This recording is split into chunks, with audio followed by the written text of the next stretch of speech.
Oh, hey, good morning, everybody. You're watching Rebel Roundup. It's Rebel News' daily news and opinion show. It airs 11 Mountain Standard Time, and on Tuesdays, that's the only day that matters. I am Sheila Gunn Reid, and I'm joined by my very best friend in real life, Lise Merle in Regina, Saskatchewan. Lise, how's it going? Well, good morning, my beloved Sheila Gunn Reid, and hello, Canada. It is an absolutely freezing cold morning in Saskatchewan, but things are going to heat up towards the end of the week because we are off to a to see a bunch of friends in the great Yes. city of Calgary, Alberta, this weekend, and so looking forward to things heating up. Yes, the Rebel Gang will be there in full force at the Conservative Party convention. And I'm sure we'll talk about it, but I think the percolating Western separatism will be looming in the background of their little gathering of official conservative types and otherwise federalists. So I'm excited to see how that tension plays out. Ooh, But girl, yeah, I'm on tenterhooks waiting for that yes. to right, waiting for that to unfold in Calgary this weekend. And there's going to be, listen, this is going to be a weekend for critical and really, really important conversations. And just really looking forward to how this is gonna shake out. What was Yeah. that? Are we hosting a party? Am I going? What? Can you You're put at a that party? back, Olivia? Yes, of course you are. Okay. I volunteered you for a party and forgot to tell you? Yes. So we have a mix and mingle on Saturday night at the Conservative Party convention. We're off site. Um, An Irish pub. it's at an Shush. Irish pub. So let's scroll down. I'm gonna wear These my Saskatchewan green. I mean, you obviously. most definitely should. Mhm. There'll be Oh, book from signings. Saskatchewan? Oh, yes, we get to do book signings. Yes, you're gonna Oh, we that's Lyndon wonderful. already is in possession of Buck the Rainbow Unicorn, many copies. I'll sign your notebooks, Shush. that became a bestseller, before Christmas on the case for Stop it. Confederation. There is none, but I'll sign your blank notebook for you. Um, I love and this.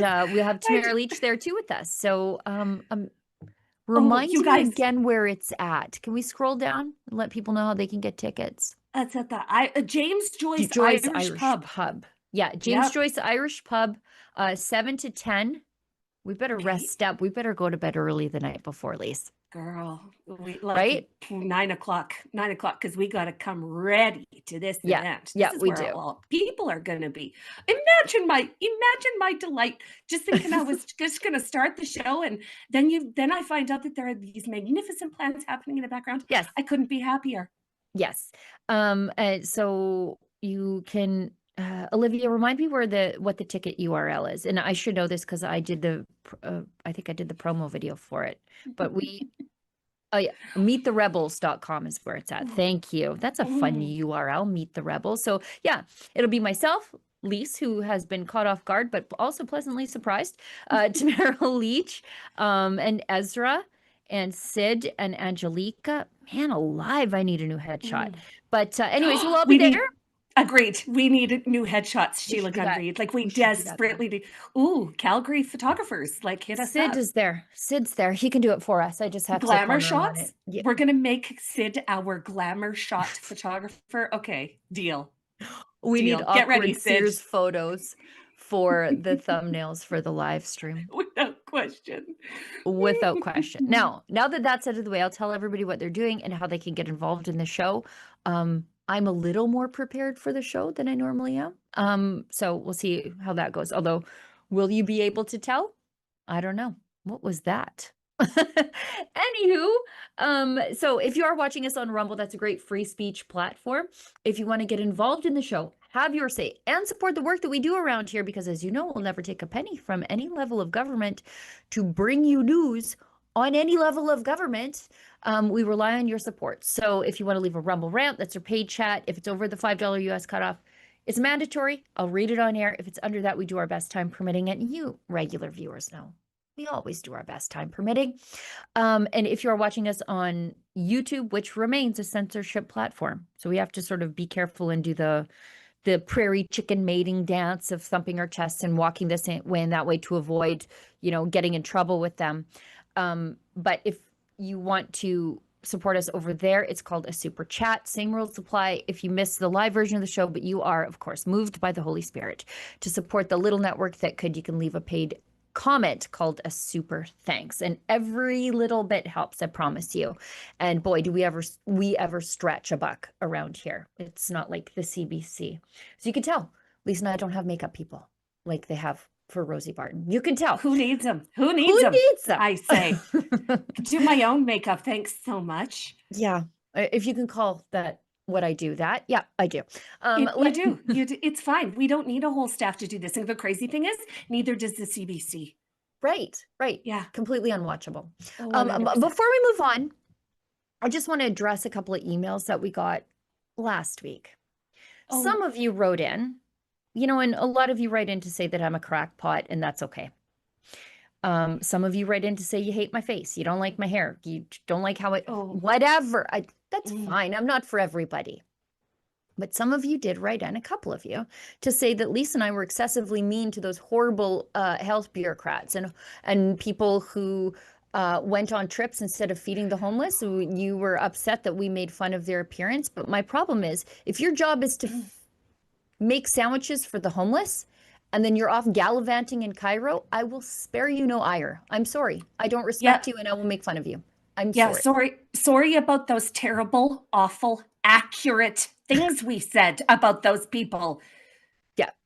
And hurt emailers, like, so sorry about that. But it is our job to observe and to reflect back what other people are seeing. And so not remarking on their appearance would make us hypocrites. We open ourselves up every day to the worst criticism that you can imagine. So please do not write us emails to the Rebel inbox and make our colleagues read ugly messages about us. Okay, don't. Just save it. Yeah, send it to Sheila at rebelnews.com. I'll do a dramatic reading around a campfire for Lise, like I have before. Hey, people didn't like my head wraps, so guess what they get more of? They get more head wraps. Yeah, right. But yeah, also, if you look like you're actively dying from several comorbidities at once that I can just assess with my eyeballs, I don't need a blood pressure monitor, sister, to see what's going on there. If that is the case, and it is your job to give health advice,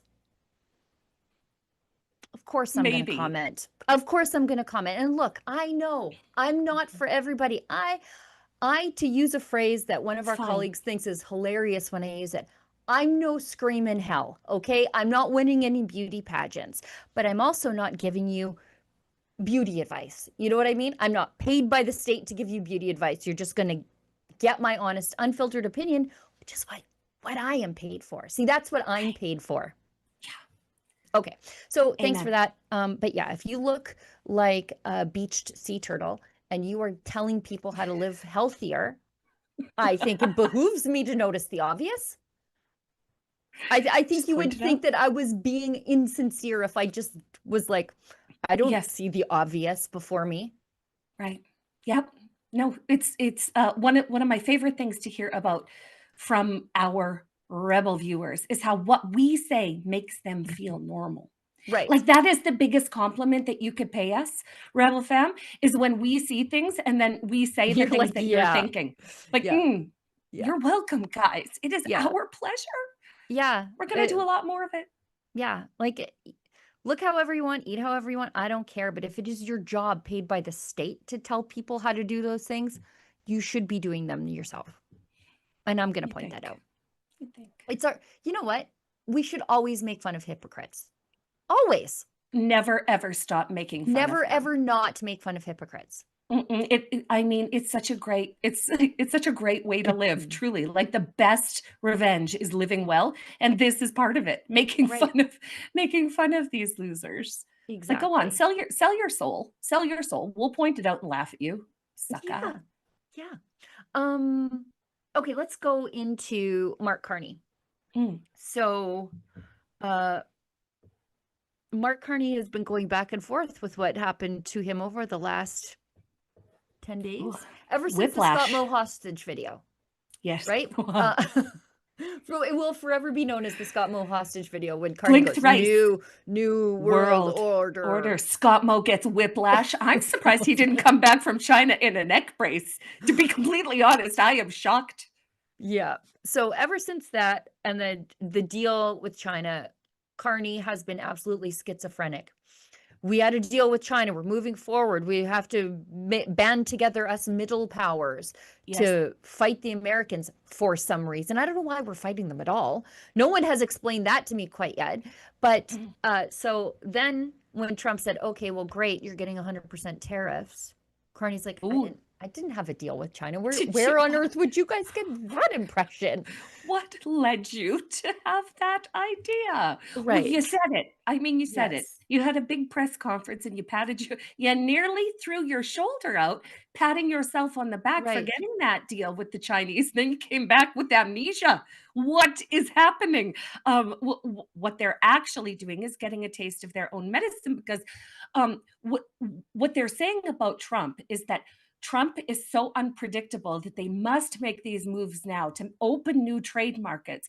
But really, what Trump is doing is swooping into their elite club and fixing all of their bad ideas. And this is just like watching them try and cover their tracks and gaslight the people in real time.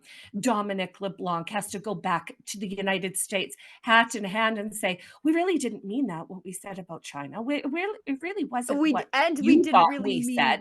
and we really didn't mean what we said about you in front of the world in Just Davos. wild. Like, do they think that we can't remember last week? It Do was they on think camera that in we front of the world. the world?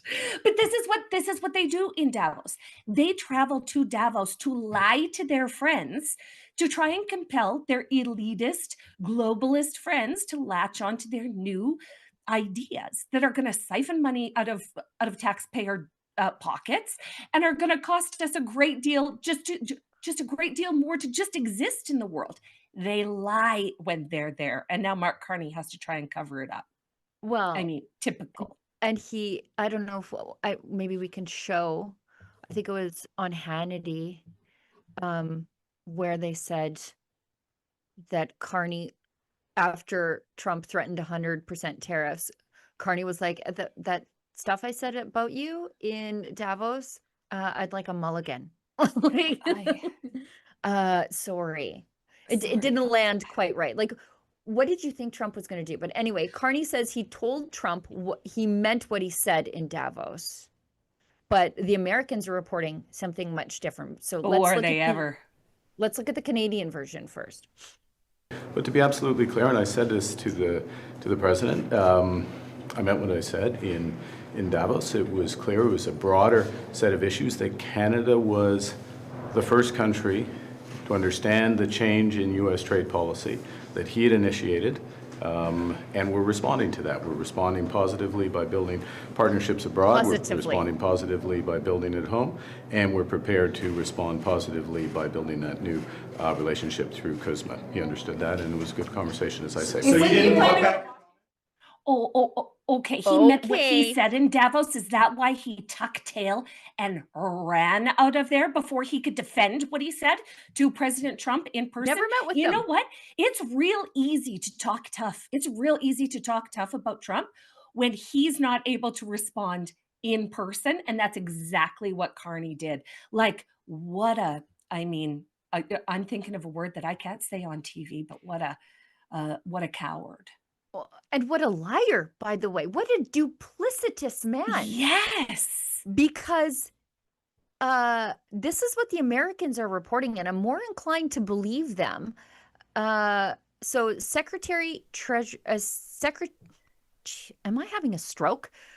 Treasury Secretary Scott Bessent, speaking to Hannity last night, had a very different take on it, saying that Carney was basically groveling and he didn't mean what he said. Baby, will you take me back? Basically was the conversation. So let's watch. And interest rates will be down significantly. They're already down quite a bit. Let's talk about the Prime Minister, or if you prefer, Governor of Canada, and him threatening to break economic alliances with the U.S., go with China. The president has threatened a 100% tariff. What impact would that have? It would be a disaster for Canada. I was in the Oval with the president today.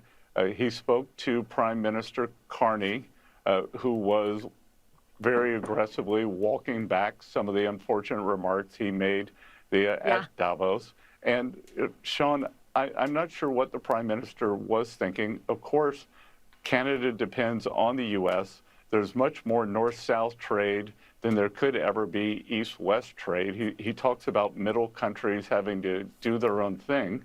And I'm old enough to remember when French President Francois Mitterrand tried to go down that route. It failed back in the 80s. It'll fail now. And Canada is linked to the U.S., and the Prime Minister should do what's best for the Canadian people rather than trying to push his own globalist agenda. Yes, exactly. Do what's best for the Canadian people instead of trying to push your own globalist agenda. Yes, exactly. Thank you. And prioritizing North America first, prioritizing North America first policies over cozying up to the Chinese. This is what the Americans are saying. Now, why this doesn't get through Mark Carney's head is anyone's guess. I do think that it has to do with the fact that he won the last election, fear-mongering to the boomers of Eastern Canada. Yeah. And what's really staggering here, Sheila, is the discrepancy between what the Canadian mainstream media is telling Canadians what happened and what the American media is telling the world what happened. And so what we have here is the mainstream media being complicit, like rewriting history as Mark Carney tells it live, right? Yeah. That's the messaging that they're going to come away with. Whereas anybody that's exposed to independent or American news networks is going to have a real accurate idea of what actually happened there. Like, we're being gaslit in real time by the government of Canada. And they're enablers in the mainstream media who are just jangling around for bailouts. Like, everything looks like a grant application. Every news article looks like a grant application. Yeah. And so while Mark Carney is very clearly groveling to President Trump, Minister of Industry Melanie Joly is out there making it worse. So this is what she said. She praised Mark Carney's speech, which has been widely condemned by the Americans and any sensible Canadian as inflammatory and antagonistic towards the Americans. But that's what she does. So let's hear what she has to say. Folks, I think what is really, really important to remember is that there's a real rupture happening in the world right now. And the Prime Minister addressed it in Davos. We have to be able to make sure that while this is happening, we can protect our workers, we can think differently, we can use all the different levers we have as a provincial government, as a federal government, and we will use them. And I said it before during this scrum, I said 2025 we were reacting, 2026 we will be proactive, because that's what people expect us. While there's lots of chaos in the world, while there's lots of unpredictability coming out from the White House, we will make sure that we control things here at home. It could not be more out of control. What kind of disconnect are these people? Yes. What kind of disconnect are these people suffering from?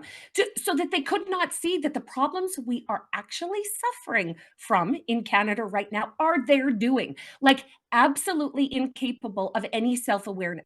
Like, they don't even seem to be aware that they had anything to do with this, let alone all of it. Right. Who's causing the rupture? There's a rupture. I don't know. Has anybody even tried to fix it? Their big solution is pivot towards Europe. Why wouldn't we pivot towards China? Or towards China, the enemies of what used to be our greatest friend. Or Qatar. You know what I mean? Like, they are literally looking at communist countries to replace our relationship with the United States of America. This is insane. Right. And so Carney has trotted out Justin Trudeau's old babysitter. And I mean that both metaphorically and physically. He did babysit a baby Justin Trudeau. Yeah. You know what babysitters do? They clean up messes. That's all they're really good for. That's what cleaning he's up messes. trying to And so do. this is accurate. Yes. He's also one of the people that was first to the podium to say that invoking the Emergencies Act was absolutely founded by the federal government. Like, why does Dominic LeBlanc still have a job?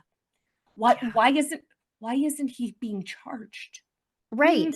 Resign in shame. And yet he's the industry minister. Here he is, trots him, he's the trade minister. He's the trade minister in the middle of a trade war. He should be shuffled to the backbench, and then he resigns so quietly we don't even know what happened. And yet he's front and center. Or arrested publicly, Sheila, truly. Like Tamara Leach in the snow. Arrest him just like that. He'll survive. It'll be fine. He'll survive. But to see him here being charged with handling this, like this crucial trade deal with the United States, they gave to this guy. Okay. Okay. So who has confidence that he's going to be able to pull it off, Canada?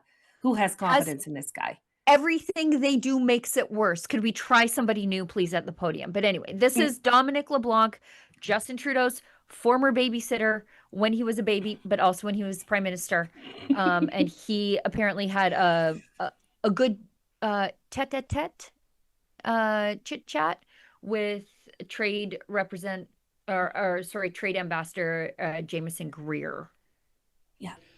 Yesterday, I had a cordial, lengthy conversation with U.S. Trade Representative Ambassador Jameson Greer. We had an opportunity to discuss the commitment that Canada made in the CUSMA agreement 6 years ago, as did Mexico and as did the United States, not to enter into free trade discussions with countries that do not have a market economy. That was a commitment that Canada made to our free trade partners, the United States and Mexico, 6 years ago. I reiterated that remains our position. That is not at all the context of the recent visit to China. I reiterated that to Ambassador Greer, who understood very well that we have a narrow trade arrangement that deals principally with a few sectors of our economy that had seen tariffs on both sides in the last couple of years, not dissimilar to what the United States administration did with China in the soy context last fall. And finally, Ambassador Greer and I spoke about the work that we want to do over the coming weeks in terms of the CUSMA review. Our officials are already at work on the CUSMA review. We've had extensive consultations in Canada with Canadian industry and labor leaders. And Ambassador Greer and I discussed the opportunity to get together probably over the next few weeks and talk again later this week in the context of the CUSMA review. You know, our apologies to Ambassador Greer for having to have a cordial conversation, cordial and lengthy meeting with this bloviating idiot that the government of Canada sent to represent us in probably the greatest trade negotiation and the most critical on planet Earth right now. Like, our apologies, Ambassador Greer. We're not all grizzled, ruddy, shiny globalists like this guy. Yeah. Sorry about that. But good luck. Hey, good luck, Dominic. Good luck to you. Going in there to renegotiate, CUSMA, like, way to go. That was excellent. But this really does. It really does bring up an issue for Saskatchewan, because one of the products or one of the places that we got an interim short-term trade agreement with China is on canola. And so if this deal somehow goes down the flusher, this is going to disproportionately harm Saskatchewan egg producers. So like, we're just in the new country. I just can't wait to negotiate our own deals. thing. We're going to do our own thing in the new country. Scott Moe's going to be so great at negotiating our trade deals for the new country. I am telling you, Saskatchewan. I love, like, when a politician has to preface their meeting with the Americans by saying it was cordial, you just absolutely know it was anything but. You just know you got an earful being reminded that under CUSMA, or whatever they call it, that you're not to make deals with enemies of the United States, particularly communist ones. It's in the rules. And you would think that one person as part of their Liberal team would have known this. Mainly, Chrystia Freeland, who was part of the original group that negotiated CUSMA 6 years ago, would have known Dominic this. LeBlanc, Dominic the LeBlanc. Hey, I'm so, trade minister. It's like he was there when It's almost like it's his file. And yet somehow between Dominic LeBlanc and Chrystia Freeland and Mark Carney, they got all those details wrong. And Carney went into Davos and said a whole bunch of things that got us in trouble. Huh. Yeah. Wonder how that happened. So it's weird. almost like he was there to represent Brookfield and not Canada. Hey, guys? Yeah, or Europe. Remember how he's like, we're the most European of all European nations. And us in the West are like, actually, I feel kind of more similar to the Americans. Thank you very much. Yeah. Or just fighty Irish, fighty Irish. Exactly. We've got a Canadian strategist. Let's watch this together. Oh, please. She accuses Trump. Was she on the CBC? CTV. CTV with Vashi Kapelos. Okay. A liberal strategist accuses Trump of kidnapping and killing his own citizens. And as the person who clipped this and posted to X said, this was going to end up on Fox. This is going to be on Gutfeld for sure. They're going to be making fun of it. Oh. And which means it's going to end up on the president's TV screen. I can't wait. Yeah. Americans are watching as President Trump chooses to kidnap and kill his own citizens as opposed to lowering prices. Canadians are watching that in horror and want our government to chart a new path and a new way forward. Kathleen. Monk, no. Kathleen, you really stepped in it. Like, really, this is absolutely stepping on it, because not only is Donald Trump going to see that, but I would not sleep well at night if I was Kathleen, knowing what kind of legal ramifications could result in saying something like that about a president who does not piss around with statements like that in the media. So sleep well, Kathleen. Sleep well. She's a veteran campaign strategist, and this is ironic. Award-winning communicator, because your loose lips might get you sued, sister. She works with businesses, here we go, labor unions, and nonprofits to build strategies that shape public opinion and secure public affairs victories. Director of Communications for the late Jack Layton. No.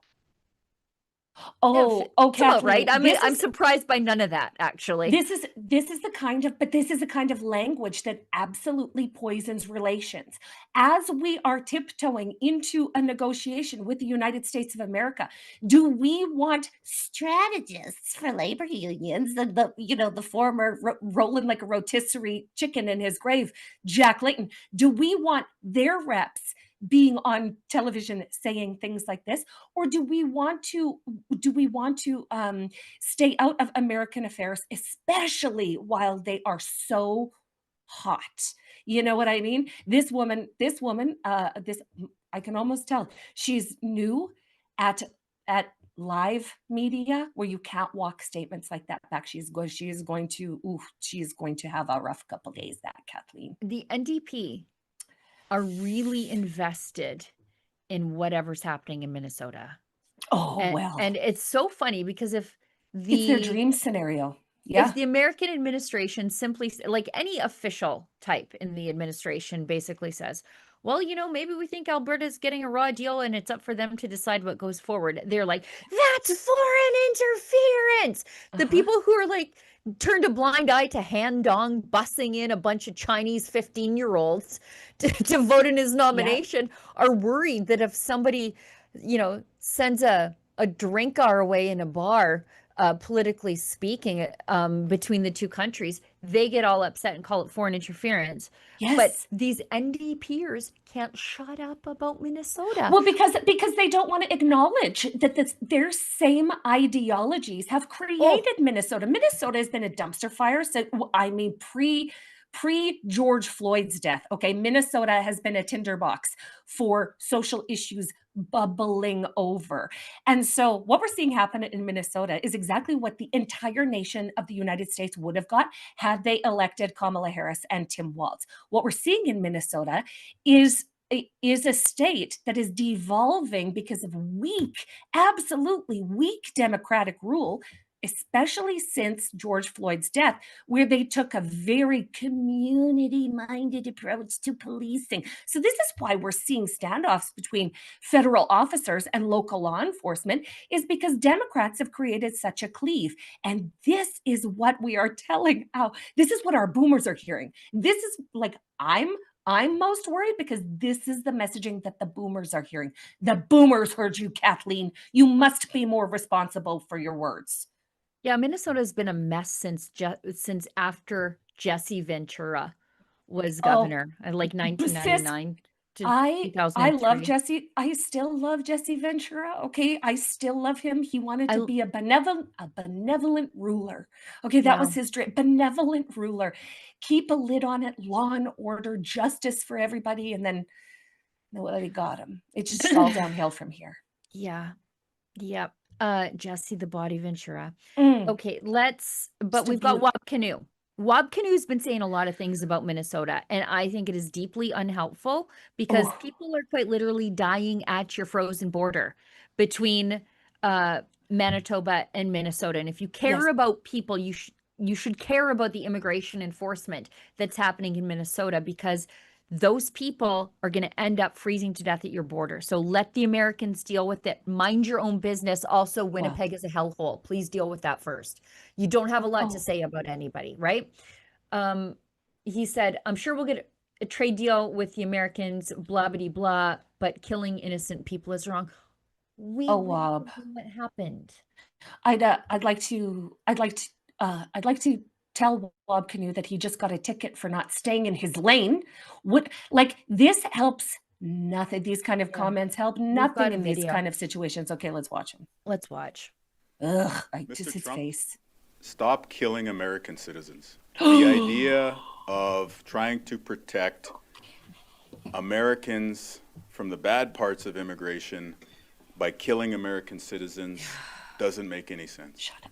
Shut up. Oh my God, your moral clarity, Wob Canoe, is clouding an already chaotic hot button issue in Minnesota.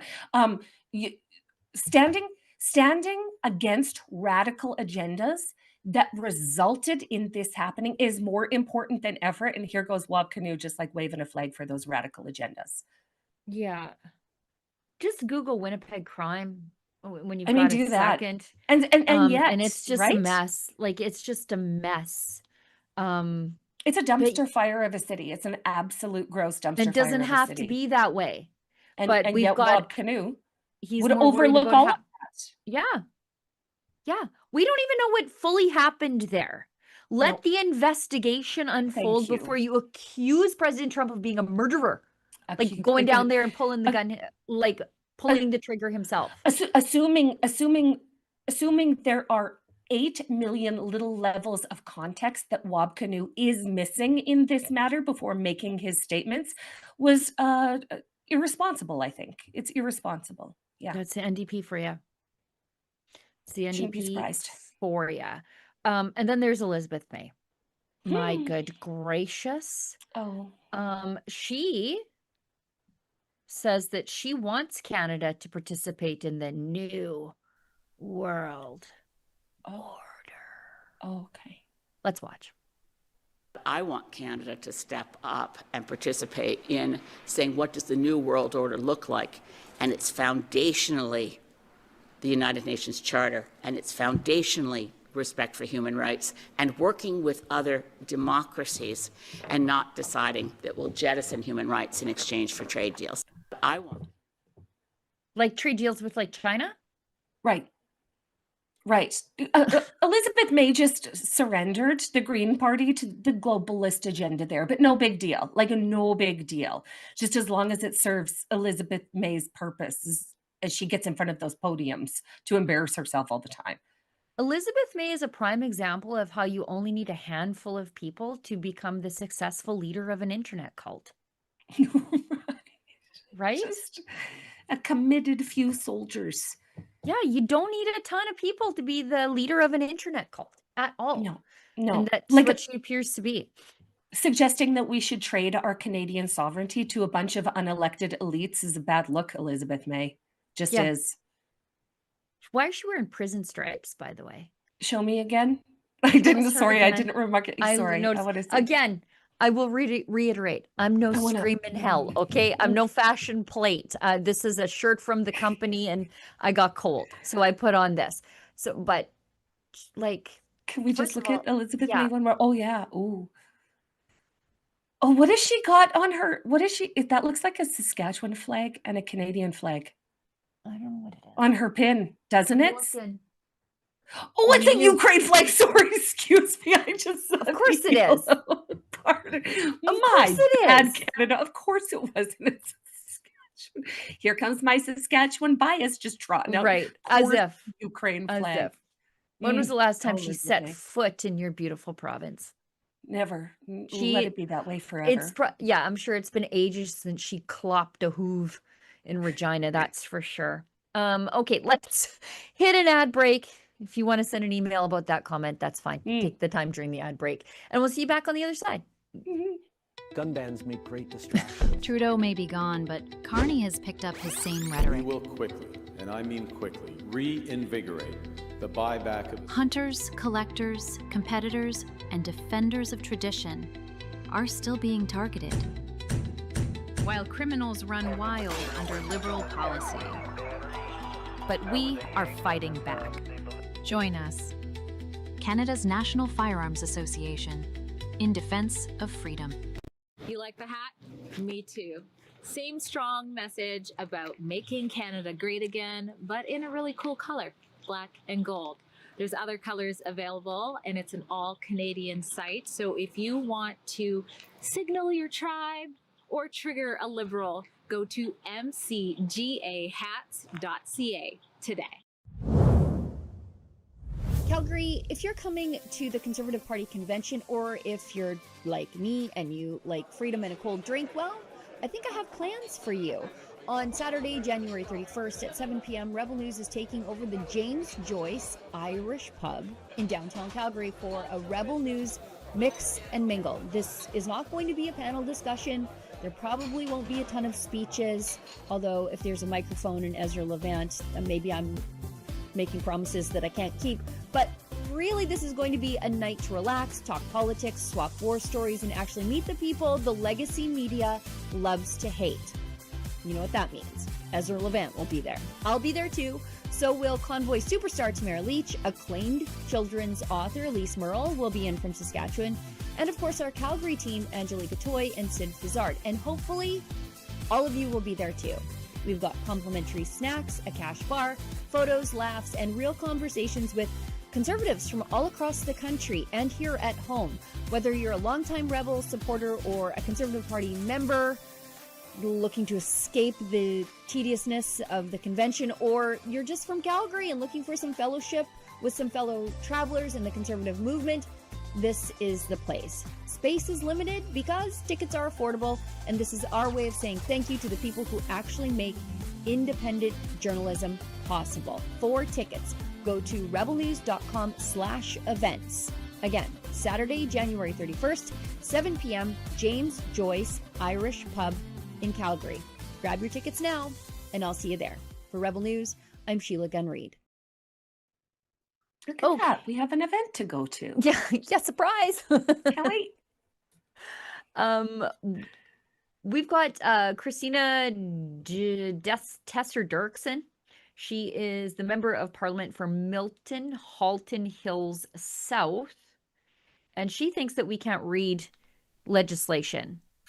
She says, let's be clear, Bill C9, so that's the crackdown on religious freedom, which removes protections for religious speech from hate speech laws.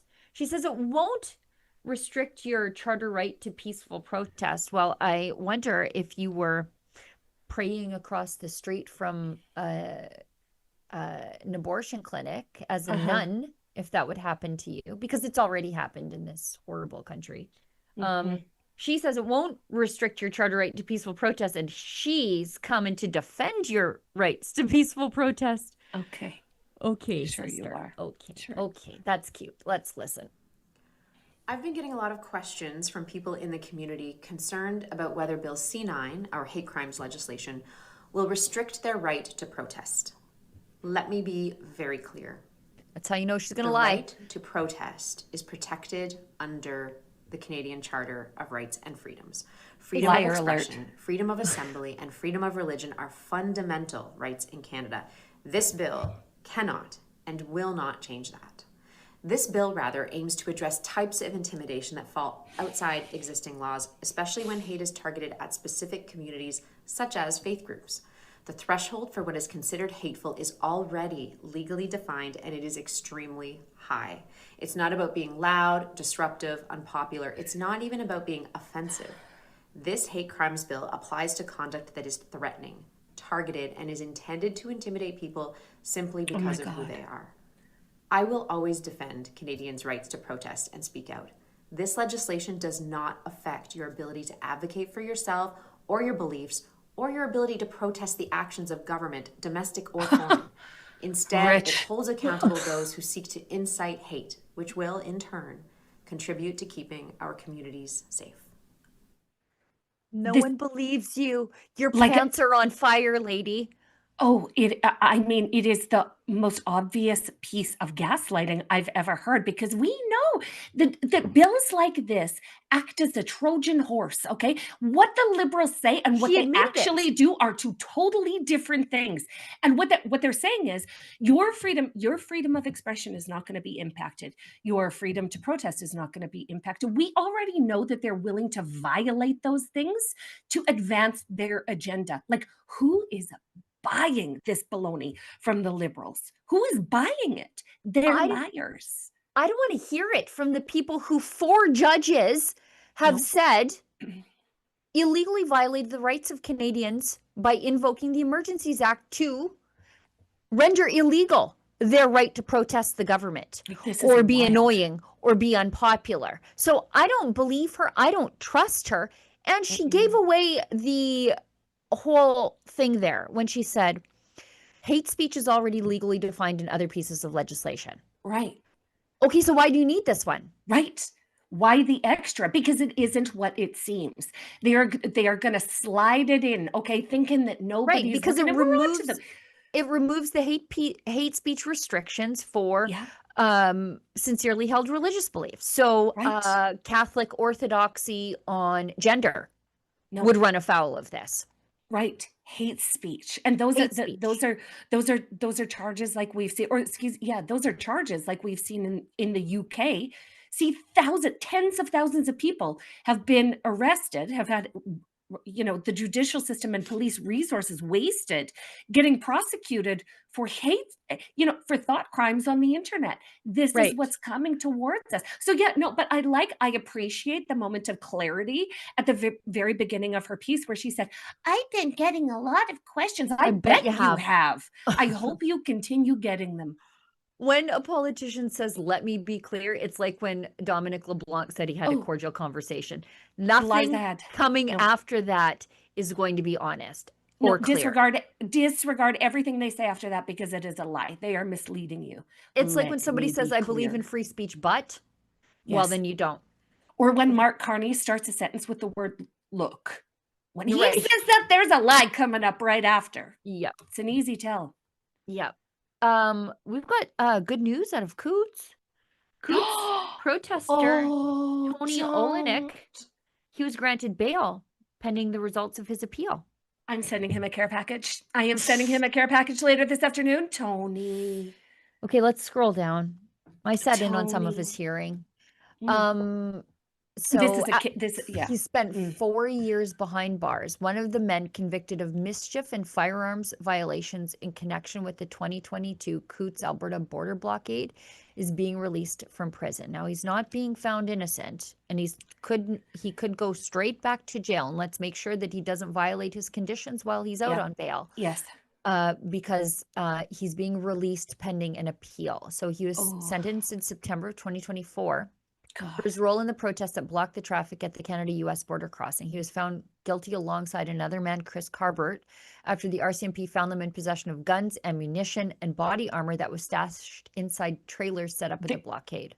There's a lot of questions about all of this. There just is. Yeah, they were each sentenced to 6.5 years. So They were Dominic LeBlanc, sentenced. is They it? were sentenced for crimes they wish they had been charged with. Yes. Instead Yes. of the crimes that they had been Yeah. convicted of. Worst case scenario charges. Yeah. Yeah. Like they got time in line with like terror, like real terror suspects, like the Toronto Yeah. 18 and the two I don't want to say co-conspirators because I think that's probably exaggerating too, but Yeah. the Mayor Thorpe Mountie shooting. Mhm. I think Dennis Cheeseman, I think he got like in and around that same time amount, and there was a dead cop. Aw. Well, there were no dead cops here. Right. So they wanted to They charged them based on. well, they charged them, I think reasonably, probably, but they sentenced them for the things they weren't charged with or that they couldn't get convictions on. Crazy. Just crazy. No, like all stories like this where it's just so complicated and so many levels of what happened, all of this will come out in the wash one day, but man, we're happy for Tony. We're happy for Tony. Family. He'll be able to see his kids and sleep 4 in his years. own bed and order, skip the dishes, and good for him. I'm gonna send him skip the dishes. And then in other public safety news, because the government knows who the real bad guys are, it's me apparently. They're bragging that in the first week of the assault style, that's very important because when they say assault style, they mean cool and or plastic. Right. Firearms compensation program, 22,000 prohibited firearms were declared.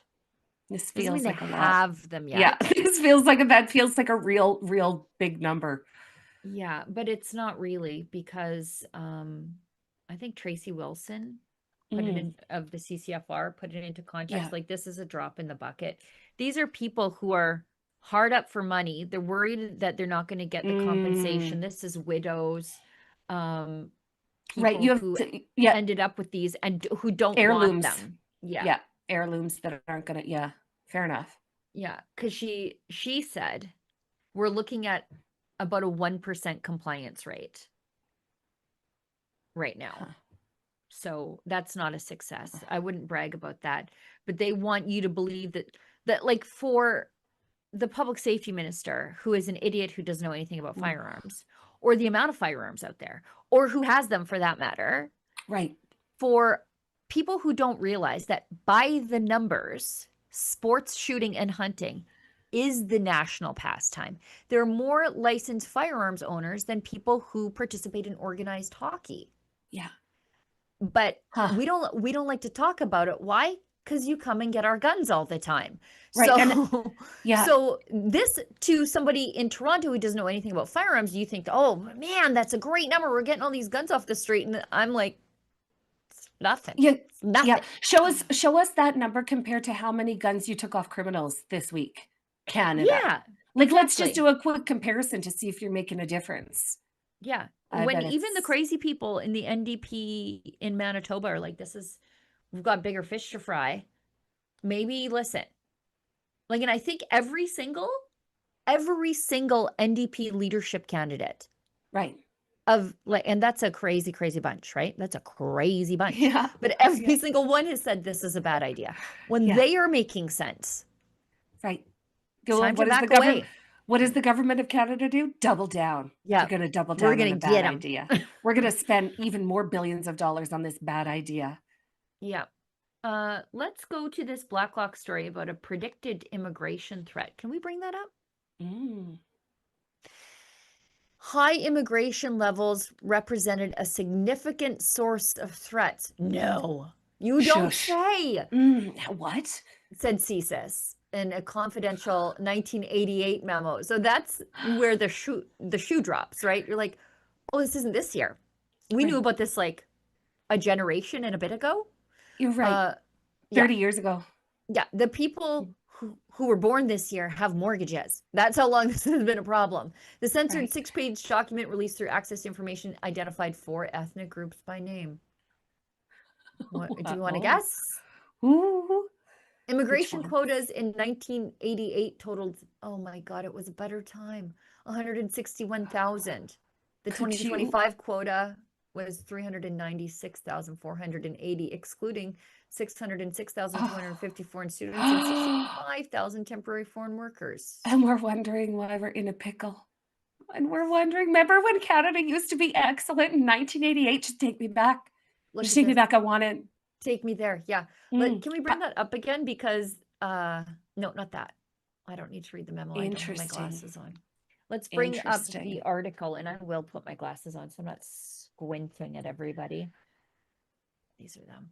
Okay, so it says, CSIS said Canada should continue or consider the values and political beliefs that immigrants bring to Canada from countries deemed politically unstable. The immigration flow to Canada is likely to produce significant threats to the security of Canada, the document said. So you don't weird. say. We had a red flag warning nearly all over the place. Yeah. Unfortunately, 30 years ago. Look at this. Unfortunately, although not intended, multiculturalism may be interpreted by some recent arrivals to mean that communalism is acceptable and that Canada can be a safe base from which to carry on emigre political activity, even to the extent of using violence, wrote CSIS. As immigrants and refugees continue to flow from regions facing political instability and communist influence, CSIS expects the number of potential threats to the security of Canada to increase. 1988, guys. You know, it's really too bad that CSIS, the Canadian Intelligence Agency, didn't have access to government officials during that time, from 1988 until now, to be able to share with them their pieces of information and wisdom. Is just really too bad that CSIS, okay, for the last 5 years has absolutely concentrated on DEI. Yeah. On DE, like they've done a hard commitment to DEI in the way of gender, right? CSIS is prioritizing gender, and I want to say, like, maybe disability. Can we instead of concentrating on this? Like, it's awesome. It's awesome. Like, good try, CSIS. Maybe you could get in touch with somebody from government. Yeah. I hope you guys find the guy in charge. Let's bring up their groups, because again, it was a much different time. Like a much different time. We were worried about the Red Scare back then. What can we bring it up? The document identified 4 groups by name. The Armenians. Ooh, okay. Kardashians, are they Armenian? They certainly are. Yes, they certainly are. Yeah. Iranians, Sikhs, and Sri Lankans. One of which cannot deal with Sri Lankan files because he's the public safety minister now. It's almost too good, like the way that this looks on the government of Canada right now. Look at this. So They here even you have point the out agent problem. the intelligent yeah go ahead. No, go ahead.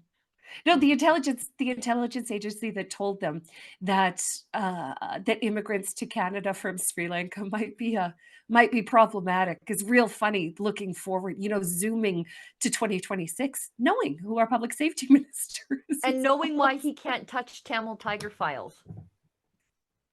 This is so embarrassing. Honest to goodness. God, you don't have to have a crystal ball. You just have to have a crystal brain. Like, just read stuff. Many countries have problems with ethnic minorities, which often form the pool from which immigrants are selected in proportions far exceeding their numbers in the home country. For example, Sikhs comprise 70% of immigrants to Canada from India, but form only 2% of India's population. When examined strictly from the perspective of counterterrorism and counterintelligence, the complexity of current immigration policies and procedures and the numerous appeal and review avenues could be viewed as cause for concern. Oh. Yeah. It's really too bad. It's really too bad we didn't have this information way back then. Yeah, it's so weird. So, you know, it's almost like it was disregarded. It's almost like they threw it away. It's almost like he didn't see it at all. And the more things change, the more things stay the same, right? There ain't nothing new under the sun. Armenians. The government of Canada doubled down. Excellent. Good job, guys. Armenians. Uh-huh. Okay. Mm-hmm. We've got this crazy story of, and this is reported in the Daily Mail, who does a lot of really great reporting on the horrors of the Canada euthanasia system. And I think it's because they're sort of on the precipice of this. They're aghast. Yes, yes. They're using Canada as the worst case scenario. They should. Yeah. They should. I did a documentary on this. We definitely, I mean, we supercharged past the other more crazy places of the world, like Belgium and Holland. Yes. To the Netherlands. Yeah. Yeah. They were using this first, and we just absolutely steamrolled. We caught up to them in like 3 years. We skipped right past them. It took them 20, 25 years to get to where they are right now. We were like, you know what? We're going to beat them. And we are. And it's crazy. Yeah. Using the powers of the bureaucracy against the Canadian people to off them early. Like, so. This is how you deal with medical lineups, right? And the medical lineups actually create one of the conditions to access MAID. Isn't that cute how they close the circle there? Irremediable suffering, which you get from being in public health care and no access to specialists, is one of the reasons why you can get MAID, and you can get it in like 10 days. Really, they can expedite it for you if your suffering is so great. And a lot of it, that suffering is psychological. It's the only care you can get fast in this country. Family distraught after Canadian doctor euthanized man aged 26 because he was diabetic and blind. So it sounds like he had out of control diabetes. They probably didn't tell him to go on a low carb diet. They probably just gave him more medicine and more medicine and more medicine.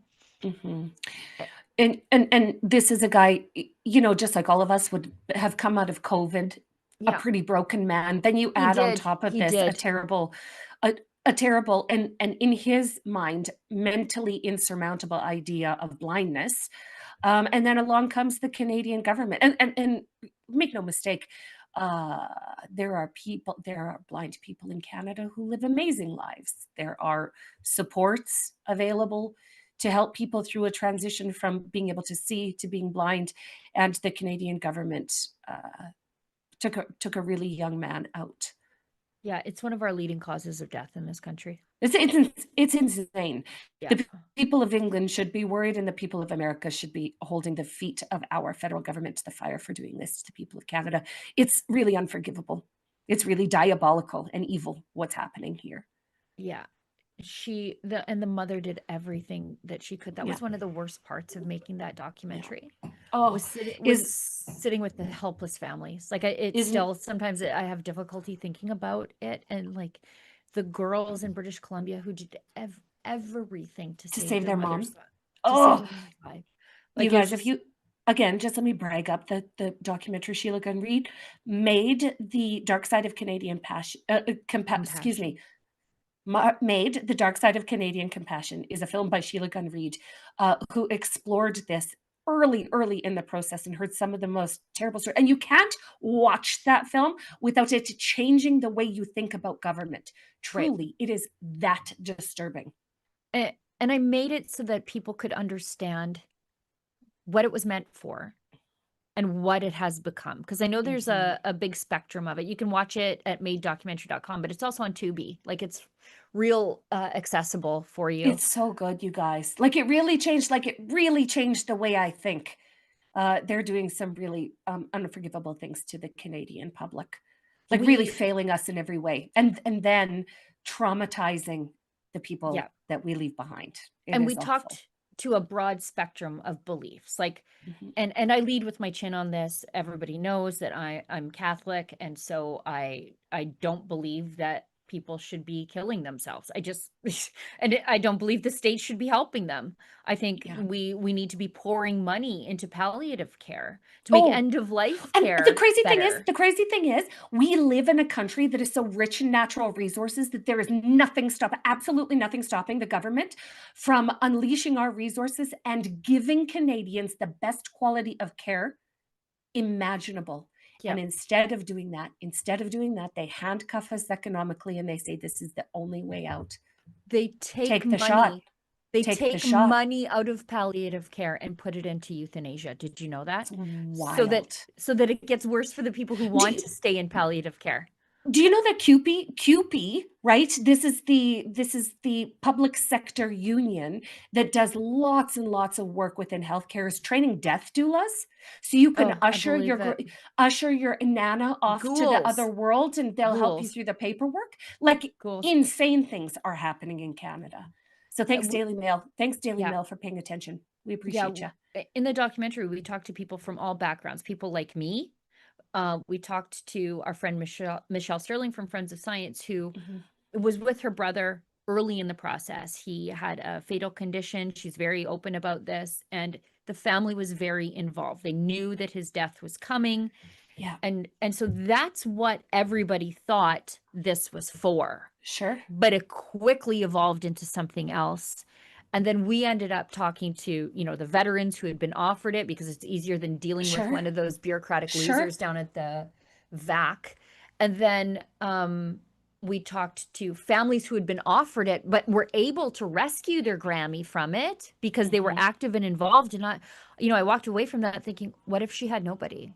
Because that is so often the case. Like we talked to activists who are trying to stop this. We talked to those girls in British Columbia whose mom was euthanized after she was released from a mental hospital after a suicide attempt. Didn't she have a traumatic brain injury too? She had a traumatic brain injury. Like this, it is wild hearing the check boxes that they'll check off while sending a person to their death in Canada. And this is exactly what's happening. This isn't hyperbole. This isn't rhetoric. You know what I mean? None of these examples are rhetoric. This is what's actually happening to Canadians every day in Canada under the guise of compassionate care. And it is anything but. As a matter of fact, it just takes all the guardrails off of protecting the most vulnerable people, the people that are sick, people that are ailing, that are looking for help. It is unforgivable. It is unforgivable. The people left behind were the difficult ones for me. But as dark as our documentary was, we really wanted to offer a solution. And it's free most of the time. The reason people seek medical assistance in dying is not because of irremediable suffering, largely, because there are ways to deal with irremediable suffering. One of them is actually improving our healthcare system, but nobody's interested in doing that. There are drugs and there are all sorts of things. It's the loss of usefulness that people don't want to feel. Yes. Yeah. And so we talked to an activist, and she said, sometimes it's just showing up with a deck of cards. Sure. And that's all these people need. Human connection. And human connection. We are the solution, not the government. And here the government would send in death doulas and medical practitioners with injections that would sedate you and stop your heart. Now, on a brighter note, after that dark discussion, things are afoot here in Alberta. Yesterday at the big store, thousands, I think it was 4,500 they could get in the room. Oh, my Saskies were there in full force. And awesome. and that is just for the town hall. Our friend Eva Chipiuk, my curling bonspiel dance partner, she spoke, and she's so great. Packed. People had been there all day though, signing the petition. So not only did they have 4,500 plus in the room, but probably that many again signing the petition over the course of the day. Things are happening. And so when you see the grumblers on the internet who are like, it's just one guy leading this is like just one guy. Yeah. There's no one guy. That's the thing. The people can't get their head around. That's the crazy thing, is they can't look at a crowd of thousands of people and think to themselves, oh, well, this is just one guy who's upset with federal overreach. Oh, well, that guy's fringe. In every movement, there comes a critical tipping point where so many people on board at the same time that the detractors aren't able to call it fringe anymore, aren't able to talk it down. Now, Jason Kenney is trying his hardest to that guy underestimated our anger once. Ooh, every single person in this room, Jason Kenney offended yesterday, because he is literally trying to malign regular Albertans, calling them racist, who want to say in the future of their own province, in their own future altogether. He is saying they're fringe and insurrectionists, or whatever he's calling them, debasing them in any case. And what every single one of these people in those rooms are saying is, we have had enough with the federal government. We don't care what the federal government says, what they try and offer us. We are done being slaves to them. And it is an incredible thing to see. Like I said, a bunch of Saskies were there yesterday, Sheila, and reports back were just that this is catching on fire in Saskatchewan too. And I love that. I love that for us. Yeah, I'm trying to remember. It was Ralph Klein who said that. He basically said, you can call me every rotten stinking name in the book. And it doesn't matter. Yeah. You can say it's a fringe minority of angry white men. But you can't say that honestly if you've ever actually talked to these people. There's a lot of talking about them happening. Try talking to them, because every single one of them has an articulate reason why they want to say in their future. It's really beautiful. It's really quite, and it's based in the most beautiful things. People in Alberta are saying that they are willing to make a move right now to make future generations of Albertans more prosperous. They want their kids to do better, their grandkids to do better, their great-grandkids, and they want to make their ancestors proud. This is what Albertans are saying. So if Jason Kenney has anything to say about that, then let him say it. But actually talking to regular Albertans on the ground and Saskies, we're really hopeful about what this could mean for us. We're really hopeful. I've met people who said they're not even sure about independence, but they put their name down because they want everyone to have a say. Right. Which is, they want to hear all the options. Be. They want to have the conversations. They want to hear all the options, and fair enough. But a great many of those people are just done with whatever Ottawa's offering. It's small towns, it's big cities, it's packed every night, it's lineups every night, it's hundreds of people in these places who are leaving their house in the freezing cold on crap roads to make sure that they don't miss their opportunity, this once in a lifetime opportunity to finally decide their own future. And then you've got people like Jason Kenney, who was run out of town on a rail for being a liar and not a true conservative, who underestimated the anger of Albertans and who talked down to them once, and then we showed him the door. He's back again, going to be the voice of federalism. We're done. You know what? I hope he doesn't. Every time he opens his mouth, it helps us. So keep going, Jason Kenney. Keep drunk texting on X late at night. Keep it up. Just puts fuel in our fire. Thanks. Yeah. And you would be surprised who's a federalist, or who's a federalist and who's a separatist in certain circles. Did you see that the NDP in Alberta are signing? They're signing like declarations. Right. Declarations to the. Don't care.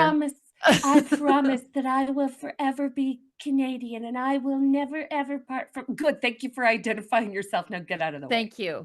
Yeah, amazing. I hope you self-deport when we leave then. Keep an eye on realtor.ca so you can move back to the old country. Yes. Yeah.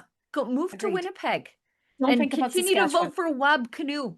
Hey, don't think about Saskatchewan. You have to go clear over the Manitoba border. Right. Yeah, if we leave and you've made this commitment to always be Canadian, might I suggest moving to Wab Canoe's Valhalla of Winnipeg and enjoying yourself. Just get a stab-proof vest before you go.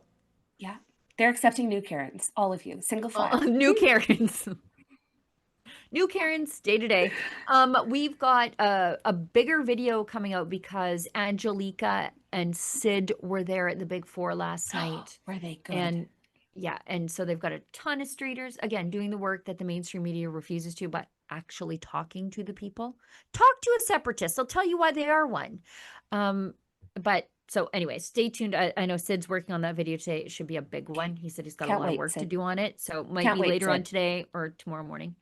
Whenever is perfect for us, Sid. One more thing on the medical assistance in dying. I wanted to just touch on this. I know it's so depressing. But we'll really do is. cringes and it'll be great. Okay. Because we have two. And one is our cringe recidivist of Olivia Chow. But anyways, this is from the Daily Mail. Again, like I said, they're doing the great work of documenting the horrors of the Canadian healthcare system. A Canadian woman was euthanized against her will. That's a weird way of saying murdered. After her husband was fed up with caring for her. She was euthanized within hours of her husband claiming she'd changed her mind after insisting she wanted to live. So she said, I want to live. And he had her killed anyway. In her 80s. She was recovering from complications after a coronary artery bypass graft surgery. She went obviously into wanted severe to live decline then. and opted for palliative care and was sent home from the hospital with palliative support, and her husband care. So he would have been the primary care person. They would have had somebody come in to check on them, a couple times a day. Or in her will too, probably. Just wild. The ways that this is being, and for a person in their 80s, you must consider if their own spouse is mentally, right? Like is mentally able to make these decisions just because of that advanced age. But what this completely ignores is the level of coercion that happens that compels people to make these decisions, even though it is the most terrible example imaginable. I mean, imaginable. This is murder. It really is, but we have no idea who was compelling that husband to act either. He could have been facing pressure from, who knows, family members, people who are beneficiaries in the will. Who knows the kind of pressure that he was under, but that this is allowed to happen in Canada. Everybody that touched this entire case should be in jail. In jail. They talk about the urgency of how quickly he wanted her dead. Like, you used to have to hire a hitman or put the pillow over her face yourself. But this way you keep it clean and tidy. Now you just call the government in to do away with your problematic wife? Is that what we're doing in Canada? It seems so. This is just gross. It's bad when the maid practitioner, so the grandma killer, has a problem with what's happening here. The maid practitioner expressed concerns regarding the necessity for urgency and shared belief for the need for more comprehensive evaluation, the seemingly drastic change in perspective of end-of-life goals, and the possibility of coercion or undue influence. And yet they showed up at the house and put Nana to sleep. That's what they did. Like a bad dog. Like a problematic dog. That's right. This is, excuse my language. Everybody involved in this should be in jail. Every single person. Everybody. I can't even. Oh, I'm getting sweary. I'm getting sweary just looking at it. No, 80 years old. This is what you get. This is what you get after a lifetime of toil. This is what you get from your government. They come in, some nameless, faceless, chipper death doula to help you on your way to the afterlife, while your maybe dementia-ridden husband is compelled to do this but like, who knows? He's just sick of you. The kids want their inheritance, and it's a great time to be a woman in Canada. Yeah. We've got a couple of cringes here. Bike share. No, let's do the chat first, and then we'll do unless there's an extra one. Yeah. JP Alberta first, regular chatter, regular supporter of the show. Why do liberals all look like deer caught in the headlights whenever they're in front of the press? They also manage to slip the control into every answer. Yeah. Because they're trained. Go ahead. No, I was just going to say they're worried that there might be a curious journalist in the mix who isn't entirely bought off. Or who hasn't, sort of been coached by their editorial room, and that they can't ask tough questions. And they're always fearful of that, I think. Right. And because they're only trained with a handful of responses, verbal responses to any question. Truly. They get lined up by staffers and said, now, if they bring up this, then you say this and only this. Don't go off the script, which is why they often seem so sort of empty. This is why their answers always seem so empty, is because there's no authenticity behind what they say. They're trained to say a line to us, Canada. They're trained to lie. All right. You want to do the chat and then the cringe? No, Yeah. we just did the chat. Oh. What is wrong with me? Sorry, today? I want to do both cringes. Do we have Let's do one or both two? cringes. Thank you. Okay. Thank you for saving me from myself there. My Yeah, brain isn't functioning it's okay, properly. no problem. My brain isn't working. This one is from Bike Share Toronto. Now, for those of you outside of the GTA, they have had, fair enough, a catastrophic lake effect snowstorm. Mhm. It's thick, it's heavy, it's not, we get snow and cold here. I've got a ton of snow. I feel like I live in a different weather zone than the rest of the people around me, and I very well could. But they did get a ton of heavy lake effect snow. Bike Share Toronto, though, says, attention riders. Who? Due to the snowfall, some of our stations and bikes may be covered in snow. It's almost like it's an unreliable choice for commute in Canada. Almost. As the snow continues, snow removal operations, or as the city continues snow removal operations, it may take a few days to clear major corridors and sidewalks. Once that work is complete, we'll be able to clear snow from our stations. Thank you for your patience. So if you've been relying on this bike share program for work in lieu of an automobile, what are you doing right now? How are you getting around? Handfuls of people in Toronto have been impacted by stranded. this terrible natural disaster. Whatever are they going to do? Yeah, Whatever are they going to do? After I saw the naked bike ride protest people riding on the bike share bikes, I was like, even if the thought had ever crossed my mind to ride a bike share bike, never again if some old dude's scrotum was resting on the bike seat, I would never, ever, ever go near it with a 10-foot pole. Sharing things is not for me.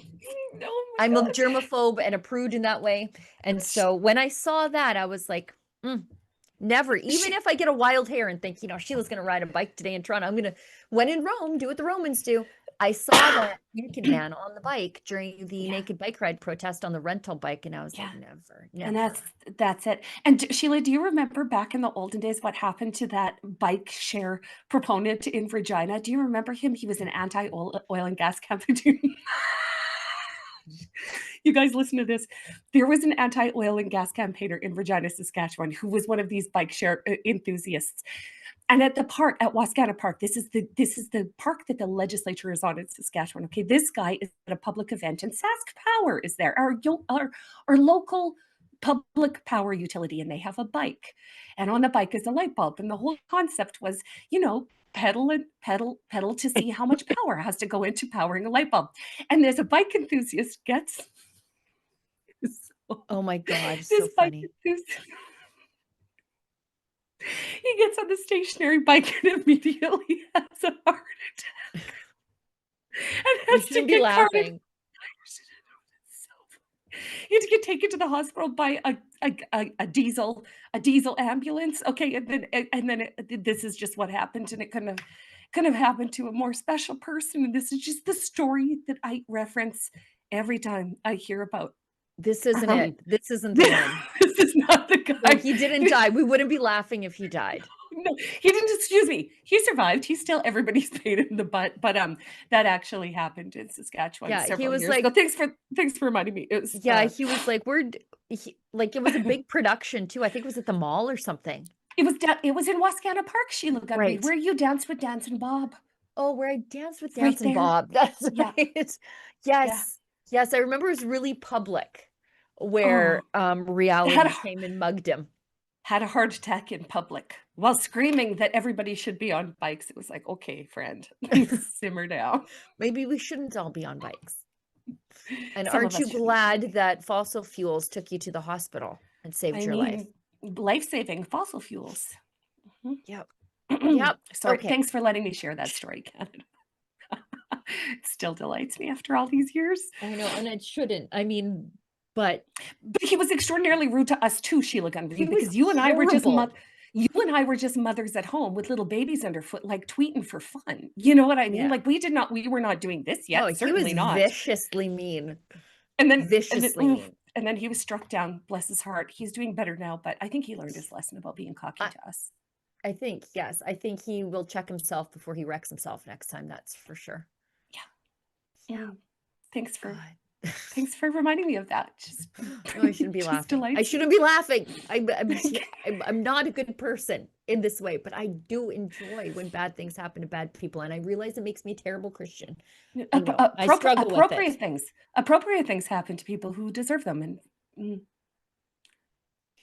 Okay, now Olivia Chow. She's a Yep, cringe sorry. recidivist. Cringe recidivist. And she's come with a snow warning.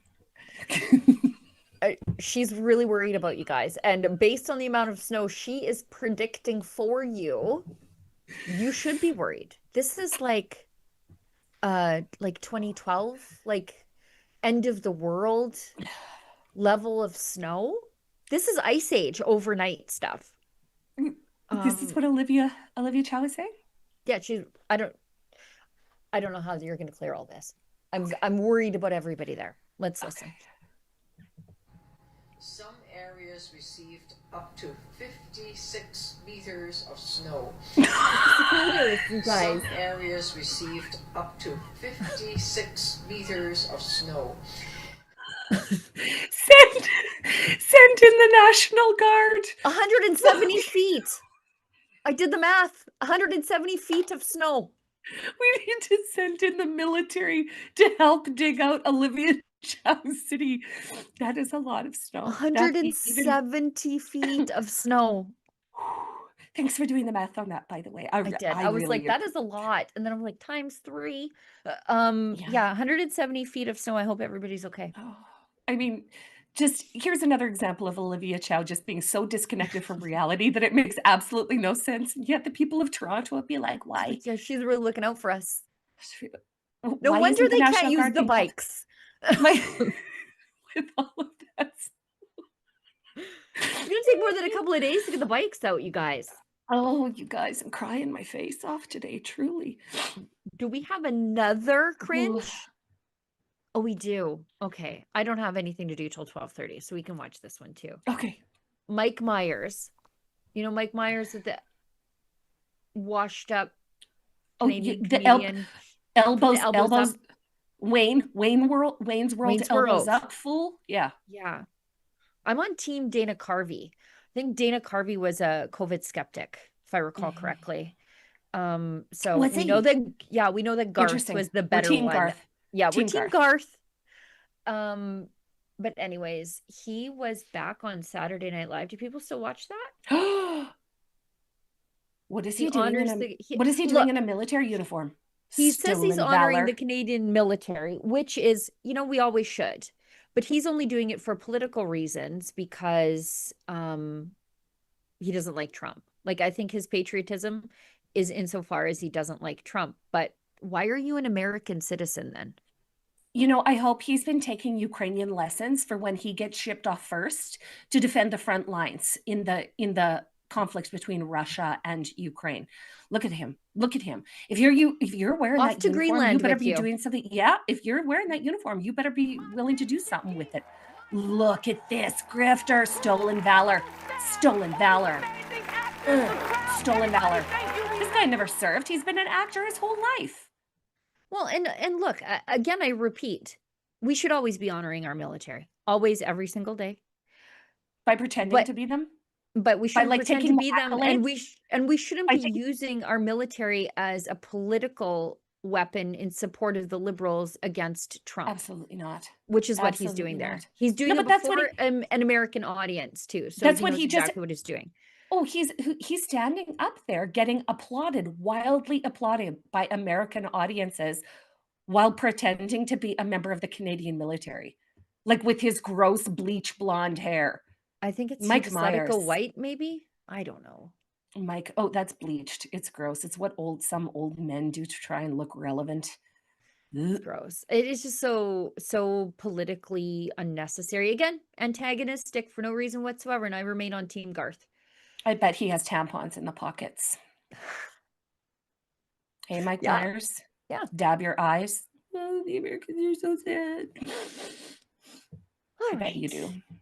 Olivia, is that it? We wrap the show till tomorrow? Okay, perfect. I think we have Tamara Leach with us tomorrow. That's my favorite. I mean, Wednesdays are my favorite day on this program because it's Western Wednesdays and because we get to talk about things that are really important to us. But man, Tamara Leach is awesome on this program. Can't wait to talk to her. A delight. She's just a peach. Yep. Okay, let's wrap the show. Oh, and Jeff Rath tomorrow. Oh, I'm gonna So have he's my gonna red be solo cup. Fired up. Everybody come to the show tomorrow with red solo cups. Okay, this is for Jeff Rath. Just all of us together. Red solo cups tomorrow on the Western Wednesdays Rebel Roundup. Yep. Buffalo panel here. tomorrow. Tamara Leach, Jeff Rath. The mainstream media's most hated man these days. Okay, let's wrap the show. Lise, thanks so much for joining me on the show today. It's always fun. Can't believe this is a job. Me neither. I can't believe we get to do this. Thanks so much for tuning in, Canada. We'll see you tomorrow. Also, RIP Lyndon's email inbox. I'm sure people will be less than gruntled with the things we had to say today, but that's okay. We'll live. We'll see them. Yeah, they'll get over it. All right, Livia, thanks so much for putting the show together. Thanks to everybody who watches the content, engages with the content, shares the content, pitches in a little bit to keep the lights on around here. All those things help us at a price point that works for you. And I'll see you tomorrow. And as we say in the show here, if you find us offensive, maybe don't find us at all. I wanted to ask you about Donald Trump and his latest throwing this thing out there of 100% tariff on Canadian imports. What would be the impact on Ontario? It'd be a disaster if he did that. But I got to remind President Trump that just Ontario alone, 9 million Americans wake up in the U.S., and I love the American people, by the way, and they love Canadians, wake up to produce a product, a widget, a service for Ontario. It would devastate their economy. We're the #1 customer in the entire world. We buy more products off the U.S. than anyone else in the world, and vice versa. They're our #1 customer, too.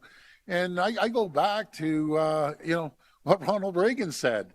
When you put tariffs on countries, it kills the economy. It has never, ever worked. It never will work. And they're seeing it down in the U.S. So we're going to focus on what we can do, and we can do a lot of things. We can build anything here. So no matter if it's making tin cans or looking at our nuclear energy that they're in desperate need of, or our critical minerals, our manufacturing might, our technology, our banking system, life science, agricultural, food sector, which is the largest sector in the country, and obviously our auto sector as well. With all the premiers I talk to on a daily basis, we're going up to Ottawa on Wednesday and Thursday, and we're united. And it doesn't matter if you're from the green, the orange, the red, the blue party.